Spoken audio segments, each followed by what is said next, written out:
What's up, Legends crew? Hello, Legends. This is why a couple of Millennial Americans decided to live in the southern Visayas Islands in the middle of the Philippines for 8 months. Lots of reasons, lots of choices, lots of whys and hows. This is obviously not every single reason why you would live there. There are millions more reasons, but we did what we could. And what our main goal was to live. And we did do that. Yeah. I think we conquered it that. We chose to live in Bohol, but Bohol is a big island. We chose to live in Panglao, on a small island peninsula at the southern tip of Bohol. Reason number one why we chose to live in Bohol: the water, the oceans.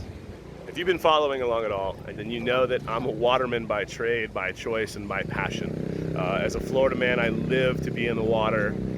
I love beautiful water, and ironically, so does my queen.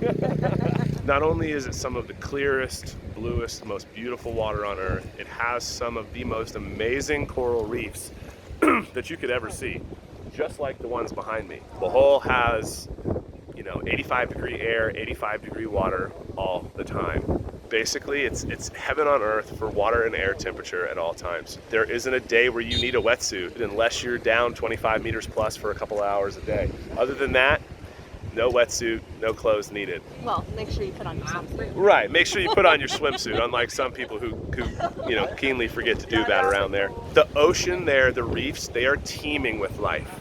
Not all life. There's no large fish anymore, there's no pelagics, there's no sharks. At the same time, the reef fish are there, the feeder fish are there, the sardines are there, the krill and plankton are there. For now, it's there for now. Yeah, it looks like they're really trying to rebuild it. There's a lot of reef. They're doing a lot of reef projects. They're doing a lot of really cool things there that benefit the ocean and the people. They're trying to protect the oceans and the water there. They say that if they're protecting it from the tourists, that they're saving the water. But at the very same time, and I told you I'd always be honest with you, and I've already mentioned this in an episode before, seafood is a finite thing.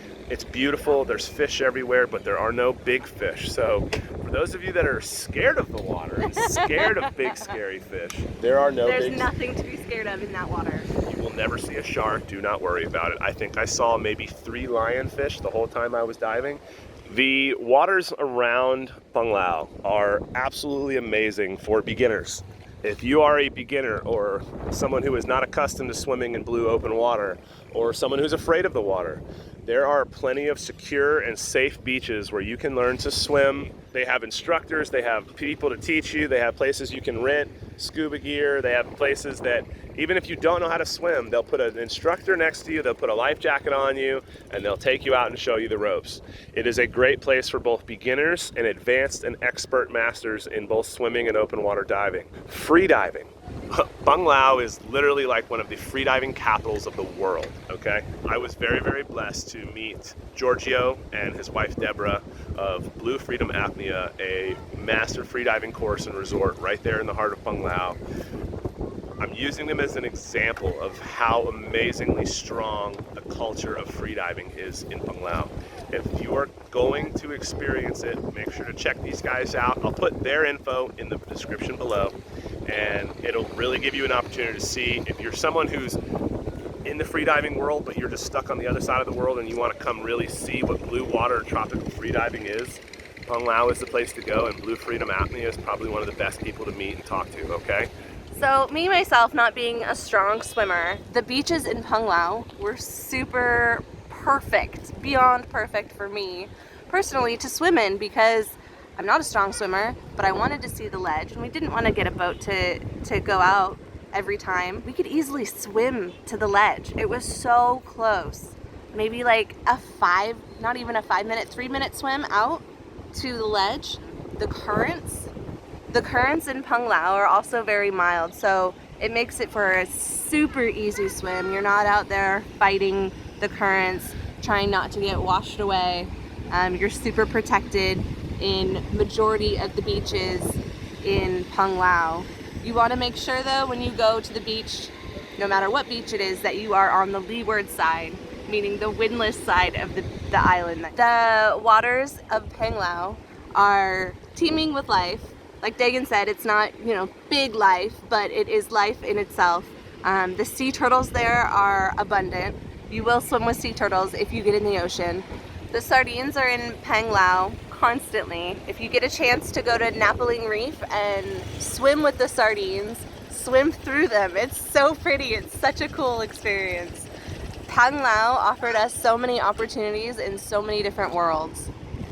And of course, last but not least on the water topic of Panglao and Bohol, the diving. You can throw a rock in Alona Beach and hit a dozen dive masters. Now, that's not a bad thing. That just means that like it's a very saturated and immersed market. So if you really want to come somewhere tropical, spend your vacay getting dive qualled, spend your summer getting your dive master, I would definitely say that Panglao is the place to go. Bohol is the place to go. There are dive master shops all the way from Alona Beach up to Hagna, Anda, and all the way around. So you go back to episode 14 I did with the Lost Boys Dive Adventure. My buddy Chris from Australia owns that business, and he has this dive master named King who is absolutely epic.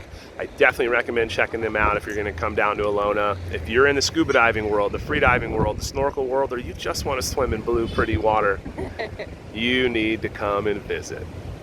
The people of Bohol, kind, generous, friendly. If you have any questions, you can ask anyone. They're super helpful. The locals there are amazing. We have made many friends, both locals and foreigners, in Bohol, and we were welcomed by all to parties, family gatherings, going out to dinner. There was always something going on every night of the week in Panglao with the people there. The sense of family, the sense of camaraderie is still there in Bohol. We really, really enjoyed the people. That's definitely what made it a home. Yeah, the hospitality of the people there are truly world class. There isn't a moment or a meeting or a gathering where you don't get an invite to come do something. If you meet somebody, pretty much guaranteed by the end of the conversation, you're going to get an invite to come to something, be it dinner, a birthday party. And the coolest part, and like we've already talked about in one of our other episodes, is that they know how to party. And they throw a party, and they throw a party for basically every reason on the planet. If there's something to celebrate, there's a reason to have a party. For us, why we chose it as a home for the last 8 months, the hospitality and the welcoming vibe of the people was thoroughly amazing. Playing poker, parties, karaoke. Honestly, the list never ends, and I could go on for about an hour straight on the hospitality and the beauty of the people of Panglao and Bohol. We truly love every one of you. The food. Obviously, you know, we are foodies at heart. We like to eat, okay? And the Filipinos have this amazing cross-cultural mix melting pot of food. And, you know, they have their standard stuff like their lumpia, you know, their rice or their lechon. Everybody knows lechon. You know, if I were to do an episode on lechon, I'd be the 1 millionth dude to do an episode on lechon. So I really don't need to. I can just show you a couple clips of it, talk about it for 5 seconds, and move on, okay? The spreads at their parties, man, it's just out of this world, the food. What we really came to love, being more of a, looking for a home base or a homebody, for us was where can we go out to eat if we don't want to cook? Where can we go to get a home comfort food for cheap, because we're ballers on a budget, and where can we enjoy that kind of lifestyle and food for a very cheap price? And for us, that was Rico's Barbecue. The family at Rico's invited us in, welcomed us in. When there wasn't a seat out front, they invited us in there to their seats in the back. When there was a long line, they would tell us to come around because they recognized us as locals. Yeah. They really gave us that local feel, and they very much treated us in a way that felt like home right off the bat. Not only is it cheap and affordable, but it's also delicious, okay? You throw in some ducks or ducats, which is the hardened brown sticky rice on the bottom of the pan that I love, some fresh chili peppers and some soy and a little bit of sauce and some ponzu or some calamansi. Man, it just makes for the best time ever. And it is very traditional, you know? You walk up, you pick all your meats, you sort it out, you hand them the plate, you sit down. They tell you want 1 rice, 2 rice, do you want soup? There's soup. Oh, their soup. I love their soup. It's homemade every day from scratch. It's either chicken or pork. Yeah, and it always is delicious. Rico's was one of the top 5 reasons why we fell in love with Bohol and Panglao. The people and the family and the vibe. If you're in Alona Beach, go about 200 yards or 200 meters past Jollibee and McDonald's. On the left-hand side, across from the Blue Chapel, you will see an open stick bamboo and blue tarp little barbecue stand right on the side of the road, right on the curb. That is Rico's. And let me tell you now, you will never go wrong sitting down having dinner at Rico's. Big, big shout out to the Rico's family. Salamat, we love you, we miss you guys, and we will see you very, very soon. Your last night here? Oh, maybe? Oh, where are we? We are at Rico's Barbecue. Yeah. I am gonna miss this place. Yeah. So we'll definitely have to come back. Love the people here. Bye guys. Bye. See you next time. Yes. Thank you. Salamat.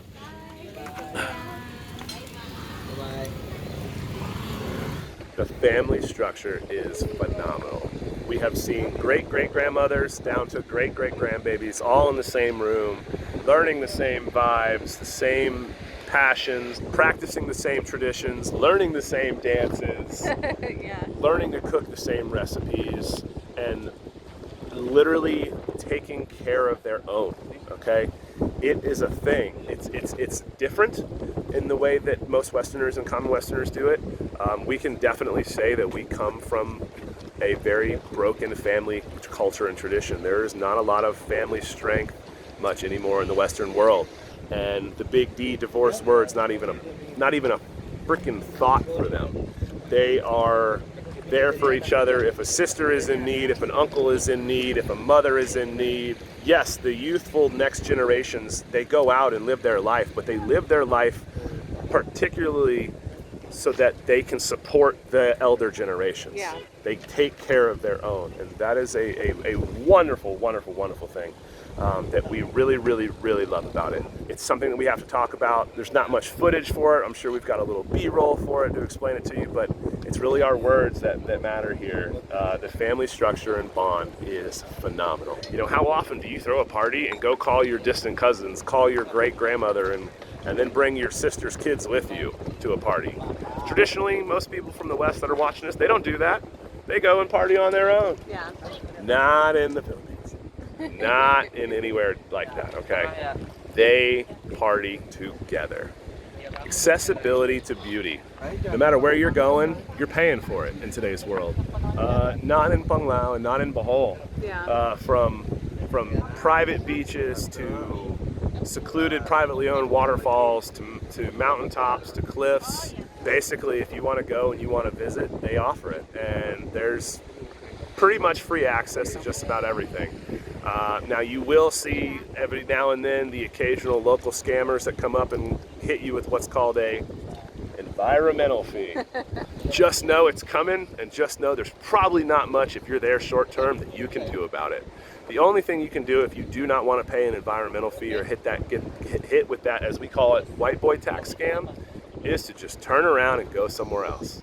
But if you do that, you're bound to find the next place doesn't have that person, and it's literally gorgeous to go. Bohol itself, and you guys know that that's one of the reasons we moved there, okay? It has an international hub airport right there on the island. Yeah. We were literally 5 minutes from the airport. We can walk to the airport, hop on a plane, and go anywhere in the world. You know, you can get $20 flights from here to there. Negros, Mindanao, Leyte, Cebu. There are a million places to go and a quick hop away. If you don't want to take a plane, there are Roros, there are fast ferries, ocean jet ferries. If you don't want to take a big ferry, there are small ferries. If you don't want to take a big boat at all, there are bunkas. And them boys will transport you from island to island for the right price, and it is always negotiable. So remember that. Being in a place like Bohol gives you access to everything, and it's down in the southern central piece of the Visayas, so you literally have open access to every other piece of island in the southern Philippines. It's just amazing. All right, I'm gonna step in here and talk about this last little part of this. Alyssa is totally welcome to step in, but I am gonna give my opinion on this last little point on the subject of accessibility to beauty. Hashtag PassportBros. PassportBros. Look it up. I'll put a couple of sequence clips in right here of all these different people talking about it.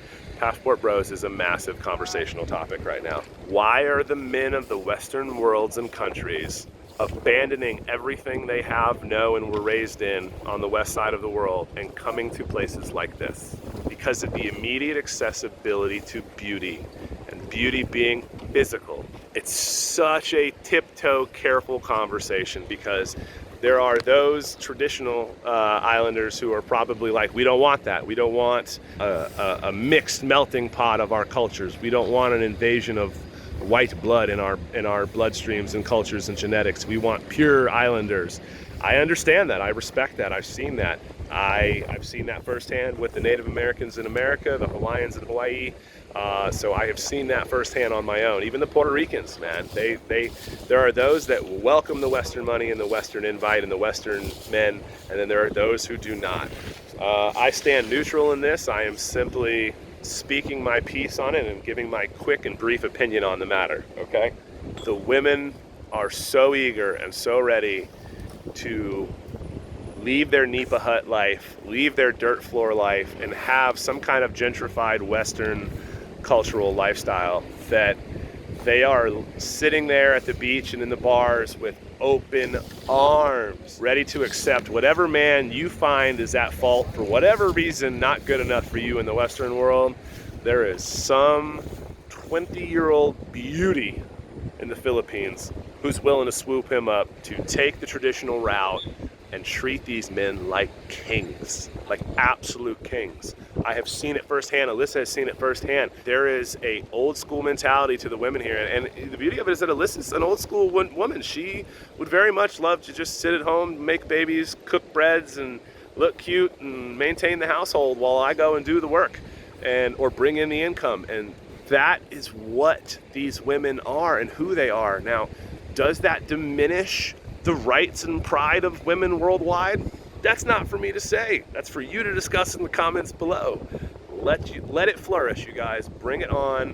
Alyssa is right here. I am not saying anything against her will and wishes. I'm speaking my opinion here, but she has seen it all firsthand herself. We could do a whole episode on this between just he and I conversating on it. And we might pick this up in the future and do a Passport Bros episode. But for right now, I just want to put this as an additional topic in the series of access to beauty, okay?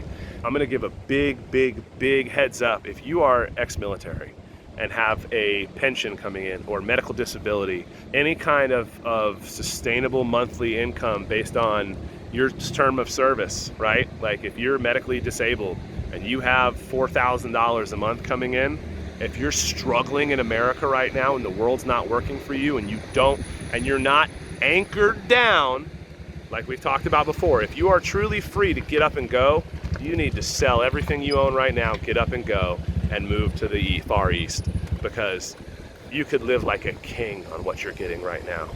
And the VA programs are right there for you. There are plenty of guys on the ground in the Philippines who are willing to help you, who can walk you through the VA program, who can walk you through what it takes to make sure that your income maintains, to make sure that your sustainability is there forever. And believe it or not, what I've been told is that it's actually almost easier to do on this side than it is on the west side. I'm not going to say much more on it. If you guys want, if you think I've hit a nerve, if you think I've said something wrong, please put it in the comments below. If you want us to talk further on this subject, we will gladly do a Passport Bros episode. We've been to now 5 major Asian countries, so I think we really have grounds to talk about it. It is a thing. It's happening. It's happening all over the Far East right now. Passport Bros. If you don't know, now you know. Take a quick hint, we are obviously no longer in the Philippines. We are on the island of Bali, on the peninsula of Phuket. It is a glorious time. Now, why are we even discussing the Philippines while we're already in Indo? And that's really basically a security thing for us. We like to keep everything that we do probably about a week to 10 days ahead of time, and everything that we do without the world knowing. Something we learned from other travel vloggers, something I have as a person of fear and security and concern, and something that just kind of gives us peace of mind to know that no one's exactly following us right away or right where we're at all times. So that is why we are in Bali talking about the Philippines. But we do have these last 2 episodes here to give you about the Philippines and our thoughts and opinions on the travel and why we chose to live there.